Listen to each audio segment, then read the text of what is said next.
Morning बच्चों, कैसे हो आप सब। उम्मीद करती हूँ सभी अच्छे होंगे।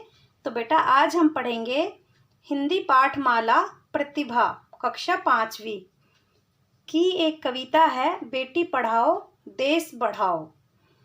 तो बेटा इस कविता के रचयिता हैं कवि आनंद विश्वास। कवि अपनी इन पंक्तियों के द्वारा सारे देश में यह संदेश पहुंचाना चाह रहे हैं कि बेटी पढ़ाओगे तभी हमारा देश आगे बढ़ेगा। तो वो क्या कहते हैं, आइए देख लेते हैं एक बार। नानी वाली कथा कहानी अब के जग में हुई पुरानी, बेटी युग के नए दौर की आओ सीख ले नई कहानी। बेटी युग में बेटा बेटी सभी पढ़ेंगे सभी बढ़ेंगे, फौलादी ले नेक इरादे खुद अपना इतिहास गढ़ेंगे। तो बेटा इन पंक्तियों का अर्थ है कि जो नानी वाली बात होती थी, नानी और दादी जो पहले जमाना होता था दादी नानी वाला, वो सब अब पुराना हो गया है। अब के जग में बेटी का दौर है, यह जो कलयुग है इसमें बेटी का दौर है। तो इसमें हम अपनी एक नई कहानी लिखेंगे। तो इस बेटी युग में बेटा बेटी सभी पढ़ेंगे सभी आगे बढ़ेंगे, एक नेक इरादा लेकर, एक फौलादी मतलब बहुत मजबूत दृढ़ इरादा लेकर हम अपना इतिहास खुद गढ़ेंगे। ये कौन बोल रहा है, ये बेटियां बोल रही हैं, जिनको हम पढ़ाना जरूरी नहीं समझते। जो पुराना जमाना था दादी नानी वाला, उनमें बेटियों को पढ़ाना जरूरी नहीं समझते थे।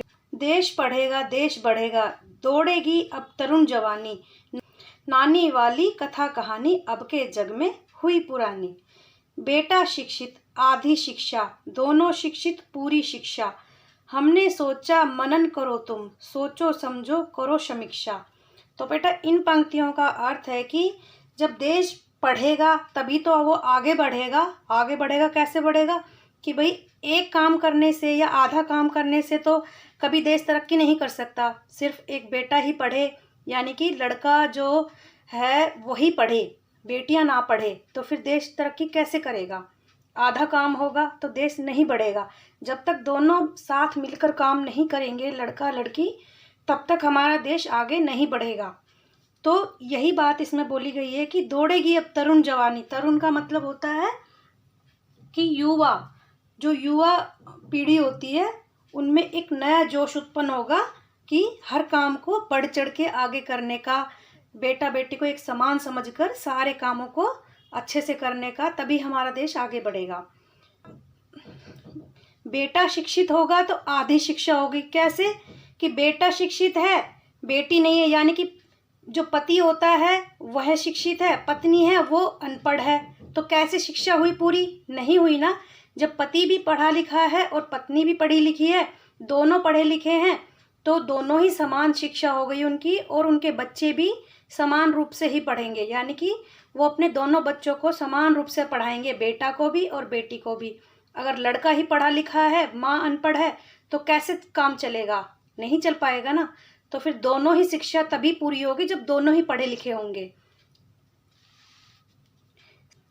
सारा जग शिक्षामय करना, हमने सोचा मन में ठानी, नानी वाली कथा कहानी अब के जग में हुई पुरानी।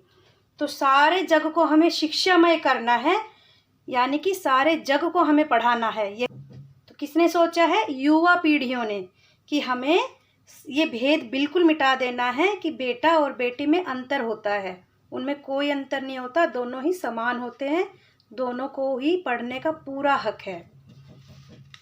अब कोई ना अनपढ़ होगा, सबके हाथों पुस्तक होगी। तो इसमें बताया गया है कि कोई भी आज के ज़माने में कोई भी अनपढ़ नहीं रहेगा, सबके हाथ में पुस्तक होगी। क्यों होगी, क्योंकि हमारा दृढ़ निश्चय है कि हमें सबको ही पढ़ाना है, सबको एक समान करना है। ज्ञान गंगा की पावन धारा सबके आंगन तक पहुँचेगी, पुस्तक और कलम की ताकत जग जाहिर जानी पहचानी, नानी वाली कथा कहानी अब के जग में हुई पुरानी।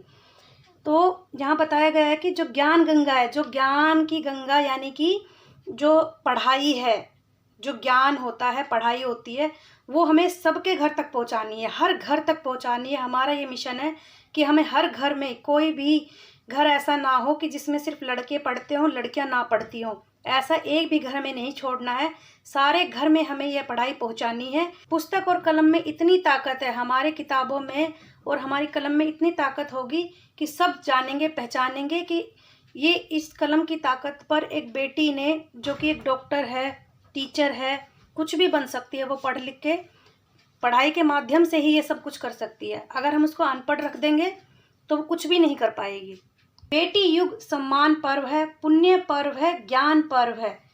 सब सबका सम्मान करें तो जग जन का उत्थान पर्व है। तो बेटा जो ये बेटी का युग बताया गया है, ये बेटी युग कौन सा युग है? जिसमें बेटा बेटी एक समान है, वो वाले युग की बात हो रही है जो अब का युग चल रहा है। इसमें बेटा बेटी एक समान है।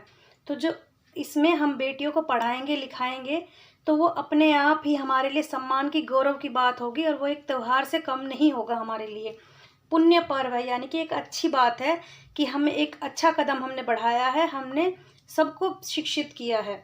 ज्ञान पर्व है, ज्ञान मतलब ज्ञान, यानी कि पढ़ाई जो हम सब तक पहुंचा रहे हैं, ये ज्ञान का भी पर्व होगा।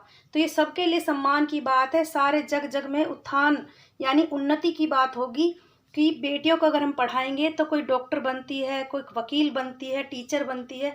तो अगर हम बेटियों को पढ़ाएंगे तो वो एक विकास और उन्नति की तरफ हमारे देश को ले जाने में हमारा सहयोग करती है। तो इसलिए बेटा हमें किसी में भी, लड़का लड़की किसी में भी कोई भेदभाव नहीं करना चाहिए। वो दोनों एक समान है, तो हमें उनको समान रूप से समझना चाहिए।